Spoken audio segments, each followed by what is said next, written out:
मी लवकरच रामदास आठवले यांना मी भेटणार आहे। मी जाहीररित्या सांगतोय, अभि तुझ्या खांद्यावर मला जायचं आहे, माझ्या खांद्यावर तुला नाही। आपल्यामध्ये एक प्रकारची थोडीशी विसंगती यायला लागलेली आहे। आताची पिढी तशी राहिलेली नाही। आता ते घरात बसून ते काय फोनवरती बोलतील तेच तुम्हाला ऐकावं लागतं, याच्या उपर काय होत नाहीये। आपण जे जगलेलो आहोत, आपण जे जिवंत राहिलेलो आहोत, चांगली अस्मिता आपली तयार झालेली आहे, याला कारण बाबासाहेब आंबेडकरांचं कॉन्ट्रीब्युशन आहे। मला सुद्धा कलतीकडे जाण्याचा कॉल यायला लागलाय।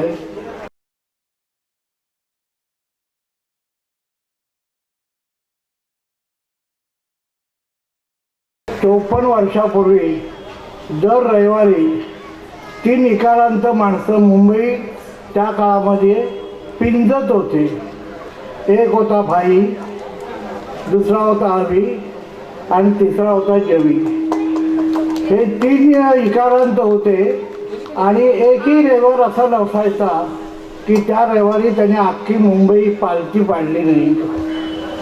मला असं सारखं जाणवायला लागलं की खूप दिवस झालं माझा आणि अविनाशचा, भाई तर मला सोडून गेला, त्याने एप्रिल फुल केलं तुम्हाला माहिती आहे।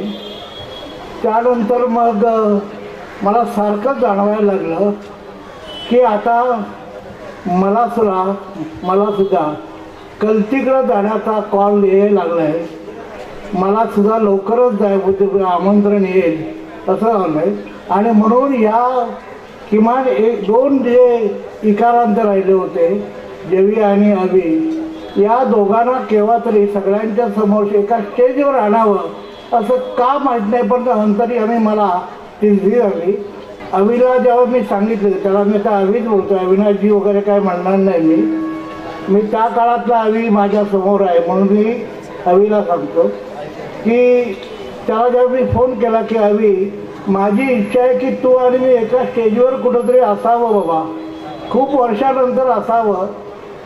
मला त्याला सांगितलं, जवी मी प्रचंड आजारी आहे, तुझी इच्छा मला मारता येत नाही, तुझ्या विरुद्ध मला जाता येत नाही, पण एक काम कर, कार्यक्रम लवकर कर।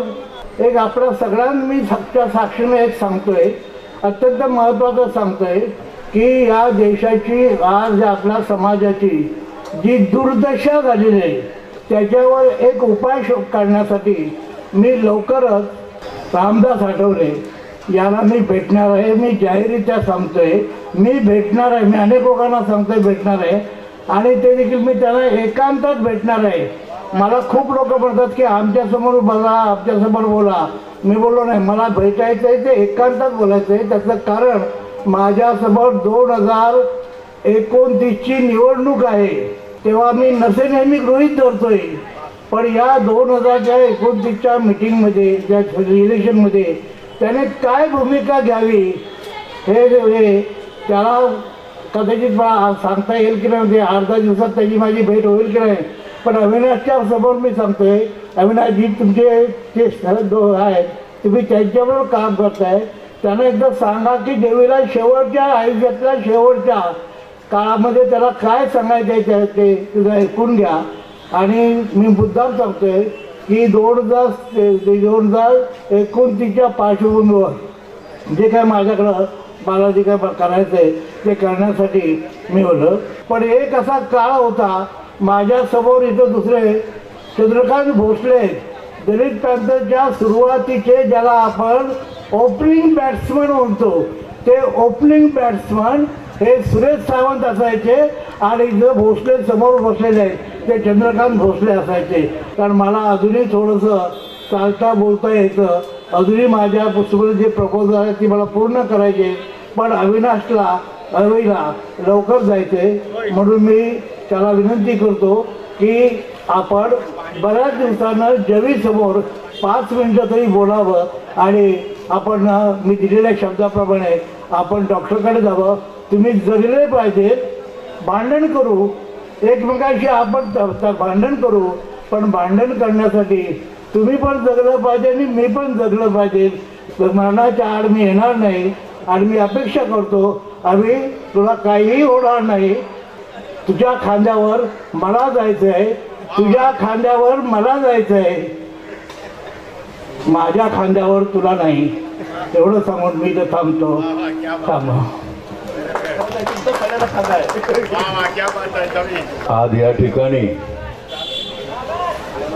डॉक्टर बाबासाहेब आंबेडकरांच्या विचारांच्यावर आधारित असा एक वर्धापन दिन साजरा होतोय.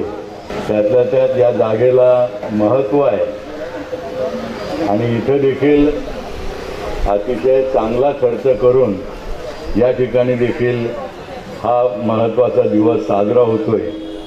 याबद्दल मी कार्यकर्त्यांना पहिल्यांदा मनापासून धन्यवाद देतो.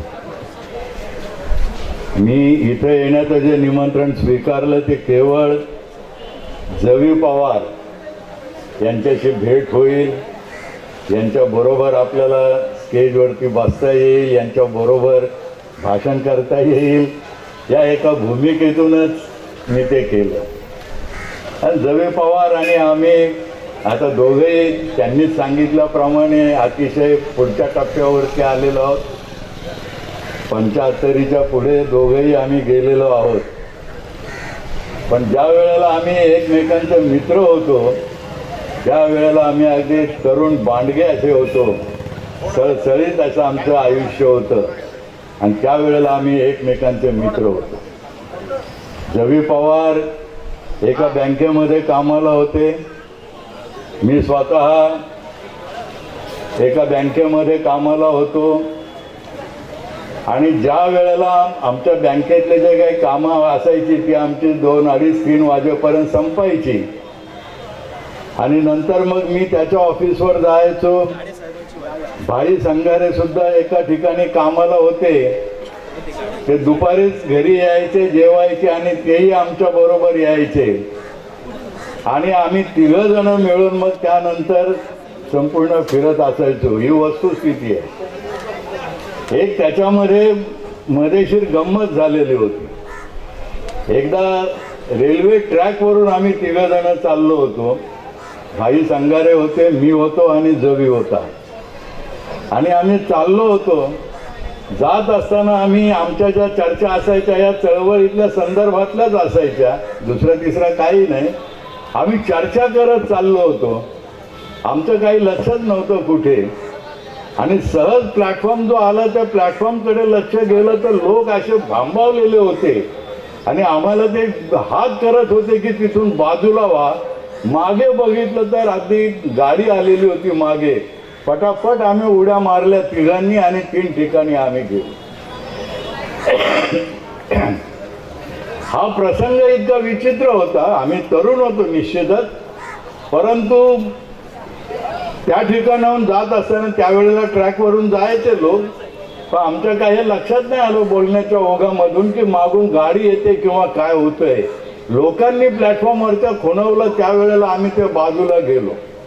त्याच्यानंतर मग आम्ही जराशे बावरलो होतो. आम्ही वाचला आमचा जीव म्हणून आम्हाला एक प्रकारचा वेगळा आनंद झालेला होता आणि त्यामुळे कधी नव्हे ते एका हॉटेलमध्ये आम्ही 3 जण गेलो आणि त्या ठिकाणी बसून आम्ही काहीतरी एक थंड पेय वगैरे असं मागवलं. जवी तर अतिशय भांबावलेला होता. त्या ठिकाणी एक जण दारूची बाटली घेऊन दारू पीत बसलेला होता त्या हॉटेलमध्ये. जवी पवार त्याला बोलले की हम लोग बच के आए हैं वरना हम मर जाते थे. त्या माणसाने शांतपणे उत्तर दिलं की जब तक आप मरते नहीं तब तक बचते रहे. आणि आम्हाला वेगळंच आश्चर्य वाटलं की बरोबर ना जवी. त्यावेळेला आम्ही असं म्हटलं की बाबा आम्ही जर मेलो असतो तर एका रुमालाच तिघांना बांधावं लागलं असतं. परंतु त्यातला मुद्दा असा आहे की चळवळीमध्ये वावरत असताना जरी आम्ही वेगवेगळ्या ठिकाणी होतो किंवा वेगवेगळ्या व्यवसायात होतो तरी देखील एक चळवळीचं आम्हाला एक भान येत चाललेलं होतं. आंबेडकरी चळवळ ज्या प्रकारे आत्मसात व्हायला पाहिजे की आत्मसात एका दिवसात काही होत नाही. संपूर्ण चळवळ त्यावेळेला आम्ही इतके फिरलेलो आहोत कार्यकर्त्यांच्या मध्ये, त्यावेळेला एवढे फिरलेलो आहोत आम्ही लोकांच्या मध्ये की ज्या ज्या ठिकाणी अत्याचार होईल, ज्या ज्या ठिकाणी अन्याय होईल त्या त्या ठिकाणी आम्ही जाऊन त्या ठिकाणी लोकांना मदत केलेली आहे, लोकांचं आम्ही संरक्षण केलेलं आहे. आताची पिढी तशी राहिलेली नाही. आता ते घरात बसून ते काय याच्यावरती बोलतील, फोनवरती बोलतील, तेच तुम्हाला ऐकावं लागतं. याच्या उपर काय होत नाहीये. पण त्यावेळेला तशी परिस्थिती नव्हती. आम्ही ज्या ज्या ठिकाणी म्हणून आम्हाला बातम्या पेपरमध्ये वाचायला मिळतील त्या त्या ठिकाणी आम्ही पोचलेलो आहोत आणि त्या त्या ठिकाणी आम्ही लोकांना न्याय द्यायचा प्रयत्न केलेला आहे. तर हा जो असा एक संघर्ष होता, हा संघर्ष आम्ही पेललेला आहे. आताच्या परिस्थितीमध्ये असं आहे की आता मुलांना लोकांशी बोलायची वेळच येत नाही. म्हणजे आताची जी मुलं आहेत, जी शिकत आहेत, त्यांचा शिक्षणक्रमच एवढा वाढलेला आहे, त्यांचा अभ्यासक्रमच एवढा वाढलेला आहे की त्यांना या बाकीच्या गोष्टी करत बसायला वेळ नाहीये, उसंत नाहीये. किंवा त्यांना कुठेतरी काय आंदोलन केलं पाहिजे की त्या गोष्टी तिथं नाहीयेत.